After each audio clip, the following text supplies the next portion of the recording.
Pemirsa, kita masih bersama Indonesia Lawyers Club.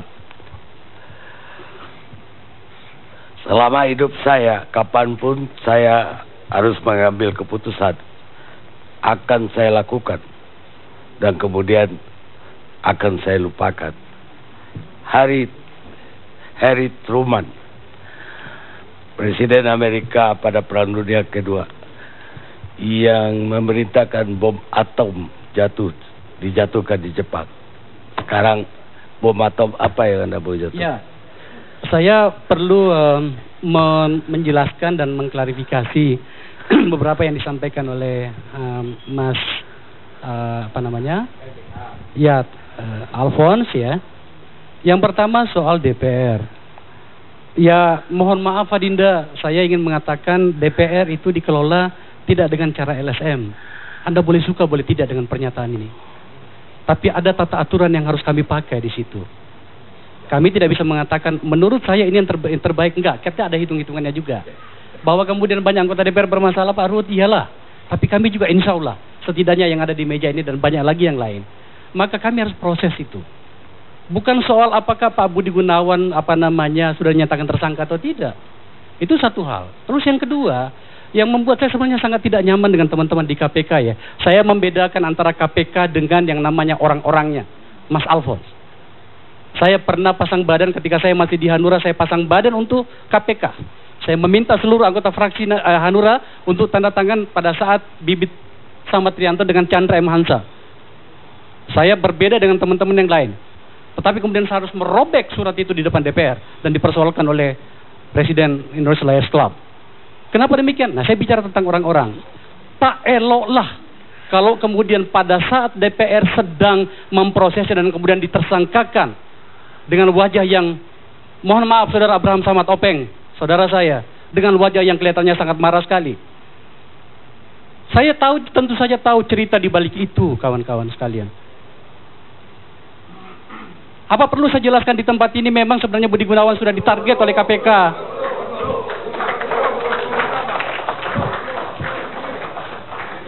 Ini kayak ngadu ayam gitu loh. Pakai tepuk tangan segala. Enggak, apakah perlu saya sampaikan bagaimana sebenarnya Pak Budi Gunawan? Kalau Anda terus saya berhenti loh. Enggak, saya berbicara tentang fakta di sini. Dia sudah ditarget ketika dia Kapolda Bali. Tetapi karena turun, berhenti, ini yang saya dengar dari mulut seseorang. Tetapi kan kemudian sudah berhenti jadi Kapolda Bali, maka kemudian turunlah kepada Pak Joko Susilo. Tinggalkan itu. Kenapa tiba-tiba diproses? Itu kasus tahun 2004 ya.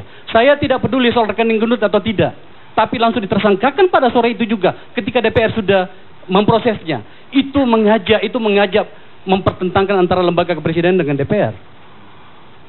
Kalau itu juga dipersoalkan dengan pernyataan saya mau bertanya. Bukti apa yang kurang dengan kasus Senturi? 2 kali saya bersama dengan teman-teman membawa dokumen. 5 kali saya menjelaskan di tempat ini Indonesia Lawyers Club di hadapan Pak Kani dan teman-teman sekalian tentang fakta-fakta yang dimiliki oleh Senturi. Kemana? Saya menagih soal itu teman-teman sekalian. Bambang Wijoyanto di IALC juga saya menemukan orang itu dan diputarkan cukilannya Pak Karni ya. Diputarkan cukilannya di sini Indonesia Lawyers Club. Yang saya ungkapkan tadi tentang polisian itu data dari ini. Tapi bukan berarti kami membela kepolisian. Enggak. Saya ingin menunjukkan bahwa saya masih kritis kepada kepolisian. Tapi kepada KPK, tolong bedakan antara lembaga KPK dengan orang-orangnya. KPK tetap harus ada. Tidak boleh tidak. Tapi jangan mendewakan orang-orangnya. Pak Karni, jangan paksa saya bicara lebih banyak tentang orang-orang ini. Ya, saya mau stop Anda, Pak. Sebentar. Saya kira ini perlu diklarifikasi Akbar ini. Soal dia mau meratakan soal LSM. Anda boleh berbeda pendapat sama Alphonse, tapi saya ingatkan Anda, nggak boleh Anda kemudian menyamaratakan orang lain. Saya kira dari awal tadi kita sudah inform soal itu. Anda boleh, Akbar Faisal, berbeda pendapat sama Alphonse, tapi seperti Anda juga nggak nyaman soal kelembagaan, jangan bawa orang yang tidak punya gagasan pada malam ini. Tentang yang di luar sana. Ini tentang apa, Pak? Ya, soal Anda tadi menuduh LSM. Kenapa emangnya? Iya kan? Itu saya bilang. Tahu samara. Anda yang tadi menuduh. Satu itu. Kedua. Ya dengerin. Soal Senturi, saya kira Senturi itu sudah diproses. Budi Mulia sudah dihukum ya, itu yang pertama. Ketiga, yang kedua. tolong sebentar, ketiga ya. Dalam sejarahnya belum ada tersangka daripada KPK. Ini saya bicara fakta hukum loh, Akbar Faisal. Kita sama-sama boleh tapi Anda jangan membuat opini-opini yang tidak berdasar hukum. Dalam semua perkara yang ada di KPK, saya bicara fakta hukum ini, belum ada lepas. Jadi Anda jangan membuat tendensius, tapi mari bicara.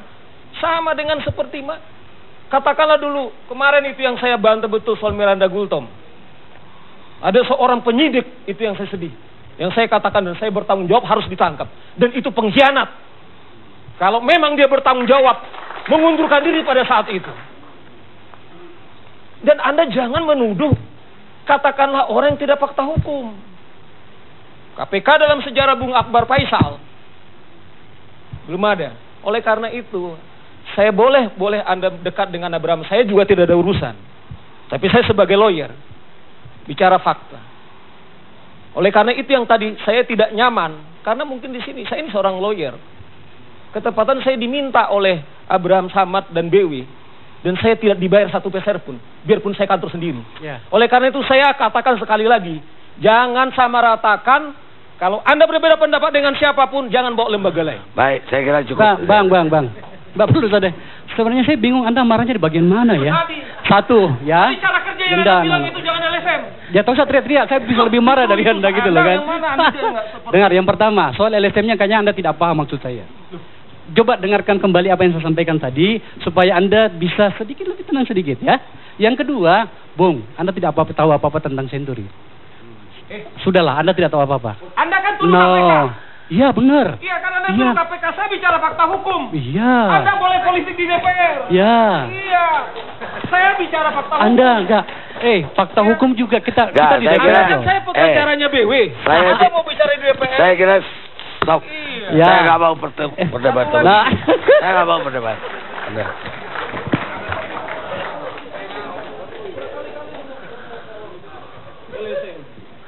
Apa nih baik? Tepat nggak putusan Presiden Jokowi? Ya, jadi bolehlah orang-orang ini, bolehlah. Memang di sini ada satu hal yang benar-benar kejadian ini membuat saya secara pribadi sungguh prihatin. Prihatin kenapa? Ini sudah pernah terjadi ketika kasus Bibi dan Chandra. Dan saya di sana juga sebagai pengacaranya Bibi dan Chandra. Ketika kasus ini muncul, maka penegakan hukum di KPK pun selalu terganggu juga. Saya berpikir bahwa hal itu tidak akan pernah terulang kembali, kasus ini akan menimpa hal yang sama. Ternyata pada prosesnya pada masa sekarang juga masih terjadi hal yang sama. Walaupun dengan objek yang berbeda. Ini menurut saya sesuatu hal yang sangat tidak perlu. Antar penegak hukum mereka berantem mungkin, walaupun yang lainnya mengatakan bahwa ini bukan masalah institusi, ini masalah perseorangan. Tetapi apapun itu kita tidak bisa mengklaim bahwa ini adalah bukan masalah institusi. Buktinya penegakan hukum juga terganggu. Nah, dengan kejadian-kejadian seperti ini mestinya kita harus berkaca diri. Bahwa yang kita perlu bangun adalah penegakan hukumnya itu. Kita malu dengan berantemnya KPK dengan kepolisian dan lain sebagainya. Itu mungkin episode berikutnya. Episode sekarang tepat tidak putusan Jokowi. Kalau saya melihat bahwa kasus ini kemudian Presiden memilih calon baru, saya pikir sesuatu hal yang sah-sah saja. Dan saya yakin bahwa Pak Budi Gunawan pun orang yang sangat profesional bisa menerima keputusan hal seperti ini. Bahwa ketika Presiden menginginkan seorang pemimpin baru di kepolisian itu, beliau pasti juga akan menerima. Ini adalah konsekuensi bagi seorang profesional menghukum, seorang kandidat Kapolri memberikan contoh yang sangat baik sehingga beliau tidak berkomentar. Ini menurut saya sesuatu hal yang sangat positif. Kita tidak bisa mengandaikan, andai kata misalnya kan Pak Budi Gunawan buat perlawanan yang sangat luar biasa misalnya. Tetapi dengan saat ini beliau tidak mengambil keputusan apapun dan menerima keputusan, itulah sebagai hamba hukum yang baik menurut saya. Dan keputusan Jokowi kemudian Presiden mencalonkan orang lain dan yang pertimbangannya adalah biar ada tidak menimbulkan prasangka kepada masyarakat, saya pikir adalah keputusan yang sangat tepat dan ini harus diambil. Dan sekali lagi pengambilan keputusan ini adalah untuk penegakan hukum itu sendiri. Karena kalau tidak, dengan berlarut-larutnya masalah ini, maka tentu penegakan hukum di kedua lembaga pasti akanlah terganggu. Nah, problem yang kedua adalah menurut saya, ketika masalah ini seperti ini, kemudian ada PLT KPK, ini yang mestinya menjadi PR menurut saya. PR-nya adalah apakah iya seorang PLT KPK nanti akan lebih maksimal dalam pemberantasan korupsinya. Kita bisa melihat misalnya beliau silaturahmi ke Mabes Polri, beliau silaturahmi ke Kejaksaan, meminta tambahan penyidik dan lain sebagainya. Saya pikir ini akan menjadi sebuah hal yang tidak akan pernah independen kembali. Kenapa saya katakan demikian? Mereka akan mengungkap kasus-kasus tertentu yang mungkin ada keterkait dengan institusinya. Mereka pasti akan tidak berani. Mereka ketakutan. Dengan misalnya kemarin ada pernyataan bahwa kemungkinan 21 penyidik akan menjadi tersangka, mereka akan berpikir. Mereka akan berpikir untuk menjadi seorang penyidik profesional di KPK misalnya. Karena mereka ketakutan hal seperti ini. Ini yang mestinya harus digarap oleh PLT KPK bagaimana untuk menegakkan komitmen pemberantasan korupsinya itu mestinya. Nah, kalau tidak ada jaminan hal yang semacam ini misalnya, kepada kepimpinan kepolisian, kepada penyidik yang akan diperbantukan di KPK kembali, mungkin dualisme sikap penyidikan itu pasti tidak akan pernah utuh. Nah, ini adalah persoalan-persoalan yang mestinya kita kedepankan dalam pemberantasan korupsi saat ini. Kita bisa membayangkan betapa banyaknya kasus-kasus korupsi yang ada di Indonesia yang belum tertangani dengan secara baik. Tiba-tiba ada tsunami masalah yang sedemikian rupa, masalah-masalah hukum dengan ini. Ini tentu bukan hal yang sangat mudah. Apalagi setelah terakhir pra-peradilan muncul. Ketika pra-peradilan muncul kemudian dimenangkan oleh Pak Budi Gunawan, ini tentu ada implikasi-implikasi hukum. Implikasinya tidak sederhana. Kita bisa melihat bahwa besok ketika orang yang ditetapkan sebagai tersangka di kepolisian, di kejaksaan dan di KPK, mereka bisa melakukan pra-peradilan. Semakin runyam ketika mereka akan memproses hukum dengan secara maksimal. Dan saya yakin ini akan menjadi problem tersendiri. Memang ada sisi-sisi yang lain yang memang itu menguntungkan kepada publik. Satu, untungnya adalah ketika seseorang yang menetapkan tersangka dengan secara buru-buru misalnya, dengan adanya indikasi bisa diperadilan. Tetapi masalahnya ini akan menjadi problem tersendiri bagi hukum di kita. Itu problemnya masalahnya. Baik, sekarang saya serahkan ke Pak Refli Harun, pakar hukum tata negara. Ya, terima kasih Bang Karni. Lumayan tidak terakhir ya. Terakhir. Jadi ada sebenarnya kan putusan Jokowi itu ada 3 hal ya. Pertama adalah pengajuan Badrodin Haiti dan kemudian pembatalan Budi Gunawan. Kedua, terbitnya Perpu sebagai bridging untuk kemudian yang ketiga yaitu penunjukan PLT. Nah, kemudian saya ingin membahas yang pertama dulu karena temanya adalah tepat atau tidak kan begitu. Jadi sebenarnya ada pertanyaan hukum tata negaranya. Jadi pertanyaan hukum tata negaranya begini. Apakah seseorang yang sudah disetujui oleh DPR itu kemudian harus dilantik dalam kondisi apapun? Kan seperti itu. Pertanyaan lanjutannya adalah apakah presiden itu masih memiliki hak prerogatif untuk mengajukan nama lain setelah kemudian orang tersebut sebenarnya sudah disetujui oleh DPR. Nah, saya sebenarnya dari awal dan saya kira bisa dirunut dari pernyataan dan tulisan saya mengatakan bahwa sesungguhnya masih ada.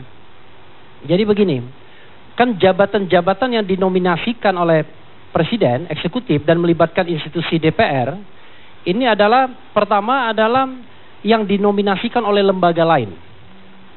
Kalau dinominasikan lembaga lain maka sesungguhnya presiden tidak memiliki hak subjektif untuk kemudian menolak untuk tidak melantik. Sebagai contoh misalnya dulu ada hakim konstitusi yang diproses Mahkamah Agung. Ada isu bahwa yang bersangkutan begini begitu dan lain sebagainya, tapi kemudian presiden tetap mengeluarkan kepres dan kemudian melakukan pelantikan. Itu yang pertama, karena dia tidak punya hak subjektif di situ karena lembaga lain yang memproses. Yang kedua adalah kalau jabatan publik ini diproses melalui sebuah tim seleksi atau pansel yang independen yang dibentuk berdasarkan perintah undang-undang. Sebagai contoh misalnya pansel KY, pansel KPK, pansel KPU dan lain sebagainya. Nah, di situ presiden pun sebenarnya sebagai fasilitator saja. Bahkan kadang-kadang mengatakan presiden cuma tukang pos saja. Jadi setelah pansel memilih orang-orangnya, lalu kemudian dimajukan kepada DPR, DPR memilih dan kembali kepada presiden untuk dilantik. Di situ pun saya mengatakan presiden tidak memiliki hak subjektif. Karena bukan dia yang menominasikan. Dan lembaga-lembaga itu berasal dari State Auxiliary Agency atau State Independent Body. Jadi lembaga-lembaga independen di luar ranah eksekutif. Yang ketiga adalah yang lebih tidak bisa lagi presiden tidak punya discretional power adalah ketika pejabat itu sesungguhnya dia dipilih melalui pemilihan umum. Dipilih melalui pemilihan umum, maka sesungguhnya presiden juga sebenarnya tidak punya kewenangan subjektif untuk membatalkannya. Kalau menunda terjadi, tetapi membatalkannya itu pasti tidak bisa. Karena bukan dia yang memilihnya. Nah, adapun Kapolri dan kemudian Panglima TNI, sesungguhnya ini adalah jabatan di dalam ranah eksekutif. Jadi within the executive affairs sesungguhnya. Tetapi kemudian karena perkembangan ketatanegaraan, dia dibatasi oleh persetujuan DPR. Kalau dulu nggak ada. Mau ngangkat Kapolri memberhentikan ya itu hak subjektif presiden saja. Tetapi kenapa kemudian perkembangannya dia kemudian ada? Ya sederhana saja karena dulu mungkin Panglima TNI atau Panglima ABRI sering digunakan sebagai alat presiden untuk kemudian memelihara rezim yang koersif. Makanya kemudian ada check and balances DPR. Tetapi mungkin bapak-bapak semua di sini, saya termasuk barangkali ke depan sebenarnya barangkali bukan persetujuan yang benar ke depan. Barangkali yang benar adalah pertimbangan. Kenapa kalau persetujuan? Karena kalau persetujuan tersebut secara teoritis bisa ada yang namanya constitutional deadlock. Kenapa? Kalau misalnya divided government ini terjadi antara presiden dan kemudian DPR, dan kemudian DPR-nya bengal terus, dan kemudian presidennya nggak mau kalah, maka yang terjadilah setiap yang diajukan oleh presiden ditolak terus oleh DPR. By teori bisa. Itu yang namanya divided government. Jadi eksekutifnya kelompok KIH, tetapi mayoritas di DPR-nya KMP misalnya. Jadi apapun yang diajukan DPR itu akan diajukan presiden akan ditolak. Makanya menurut saya, karena ini within the executive affairs seharusnya pertimbangan. Dan ini ada pengajuan judicial review sekarang yang sedang berjalan di Mahkamah Konstitusi. Nah, saya mengatakan dalam titik itu sesungguhnya masih ada hak subjektif presiden. Tetapi tentu saja hak subjektif presiden dengan alasan yang justified. Kan begitu? Nah, apa alasan kemudian Jokowi kemudian tidak mengajukan Budi Gunawan, tidak melantik Budi Gunawan dan malah mengajukan nama baru? Kalau kita lihat dari pernyataan lisan dan kemudian pengajuan surat itu, jelas sebenarnya alasannya dua saja, yaitu alasan sosiologis dan alasan institusional sesungguhnya. Alasan sosiologisnya adalah karena ini menimbulkan perdebatan dan kemudian kita butuh ketenangan, percepatan ketenangan. Lalu kemudian alasan institusionalnya, Polri itu perlu Kapolri yang definitif. Kira-kira begitu ya Pak Sompi. Nah, pertanyaannya adalah ketika misalnya alasan sosiologis ini dikemukakan, sesungguhnya kan presiden agak sopan saja bahasanya. Dia mengatakan perdebatan. Tapi sesungguhnya de factualnya adalah banyak sekali penolakan-penolakan itu. Penolakan-penolakan itu real di masyarakat, terjadi pro dan kontra, terjadi demonstrasi, terjadi keberatan yang banyak, terjadi kemudian kampanye di media sosial dan lain sebagainya. Lalu kemudian pasti akan bertanya, apakah presiden mau memperhatikan itu? Presiden ini dipilih oleh rakyat, bukan dipilih oleh DPR atau MPR. Karena itu sangat kuat alasan kalau kemudian presiden memperhatikan suara yang berkembang di masyarakat. Berikutnya adalah ada hal yang sesungguhnya tidak disampaikan, saya merasa, yaitu alasan yuridis sesungguhnya. Begini, kalau kita jeli sesungguhnya, kan substansinya itu belum selesai sesungguhnya. Putusan pra-peradilan hanya mengatakan bahwa KPK tidak berwenang. Lalu kemudian penetapan tersangka itu adalah tidak sah. Tetapi by teori kalau kita ikuti alur putusan pra-peradilan tersebut, maka kasus itu masih bisa dilimpahkan kepada kejaksaan dan kepolisian. Artinya masih ada ketidakpastian. Berikutnya bisa jadi kemudian muncul sprindik baru. Karena di situ kan dikatakan sesungguhnya ketika yang bersangkutan menjadi Karo Binkar dan jabatan-jabatan lainnya. Nah, jabatan-jabatan lainnya itu sesungguhnya jabatan penyelenggara negara dan penegak hukum. Belum lagi kemudian kontroversi mengenai penegak hukum itu sendiri. Karena Undang-Undang Polri kan jelas. 3 fungsi polisi yang tidak bisa dilepaskan itu inherent, yaitu sebagai Kamtibmas, keamanan dan ketertiban masyarakat, pelindung dan pengayom masyarakat, dan penegak hukum. Itu inherent dimanapun. Jadi tidak tergantung posisinya sesungguhnya. Nah, tetapi perdebatan itu bisa kita selesaikan sesungguhnya kalau ada pengajuan judicial review ke Mahkamah Konstitusi sesungguhnya. Kenapa? Karena yang saya lihat adalah yang dilakukan Hakim Sarpin itu adalah melakukan 2 pekerjaan sekaligus yang mestinya jatah Pengadilan Tipikor dan Mahkamah Konstitusi. Jatah Mahkamah Konstitusi adalah ketika dia menafsirkan 3 undang-undang sekaligus. Yaitu Undang-Undang 28 tahun 99 tentang penyelenggaraan negara yang bebas dan bersih dari KKN. Dia mendefinisikan apa itu penyelenggara negara dan lain sebagainya dengan penafsiran yang sangat limitatif, sementara ketika menerima tersangka bisa diproses melakukan penafsiran yang ekstensif. Lalu kemudian Undang-Undang Polri 2002 mengenai soal penegak hukum atau bukan, dan kemudian Undang-Undang 30 2002 tentang KPK yang kemudian dia mengatakan bahwa ini loh limitasi dari kewenangan KPK sebagaimana dicantumkan dalam pasal 11. Itu semua pekerjaan Hakim Konstitusi yang 9 yang kadang-kadang dicapai dalam jangka waktu berbulan-bulan, tapi oleh Hakim Sarpin cukup 1 orang dan 1 minggu saja. Yang kedua adalah dia juga kemudian bicara mengenai kompetensi kewenangan relatif absolut Pengadilan Tipikor untuk melakukan penyidikan KPK. Nah, ini kan sebenarnya kan bagian dari eksepsi ketika itu masuk materi perkara di Pengadilan Tipikor. Nah, tetapi oke, sudahlah. Tetapi masih ada peluang walaupun kemudian kasasi dinyatakan tidak dapat diterima, bukan ditolak, dinyatakan tidak dapat diterima karena belum diproses, maka kemudian masih ada PK dan masih mungkin ada yang namanya judicial review untuk kemudian memberikan definisi, redefinition terhadap apa itu kemudian kewenangan KPK. Kalau misalnya diberikan, maka kemudian bisa masuk lagi kepada pernyataan tersangka. Bang Karni, masih ada waktu? Pertanyaan saya, ini kan hukum formal ya? Iya. Seingat saya Iya. Erzining atau PK Iya. tersebut, Iya. itu dalam kasus pembuktian material. Iya. Bahkan PK itu Iya. ada syarat novum baru. Iya. Oke lah gak syarat novum baru. Iya. Tapi pembuktiannya itu pembuktian material, bukan urusan hukum formal. Iya.